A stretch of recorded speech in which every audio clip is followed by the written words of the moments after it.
তারপর দেখা যায় ভিআইপিরা খাবার খায়, কিছু কথাবার্তা বলে।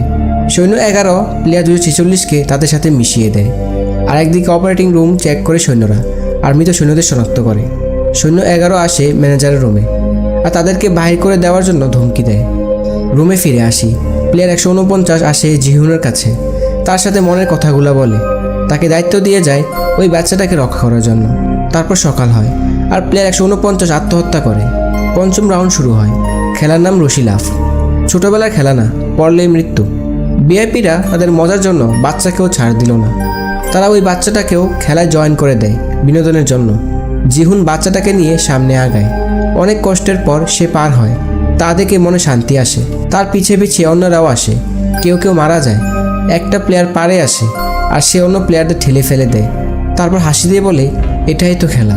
এই কষ্টের মাঝে শেষ হয় আজকের পর্ব। তবে এই পর্ব শেষে একটা প্রশ্ন থেকে যায়, তোমার দোষ না, কিন্তু তাহলে দোষটা কার? জীবন না খেলাটা? কমেন্টে তোমাদের মতামত জানাও আর সাবস্ক্রাইব করে পাশে থাকো নতুন ভিডিওর জন্য। আল্লাহ হাফেজ, আবার দেখা হবে পরের এপিসোডে।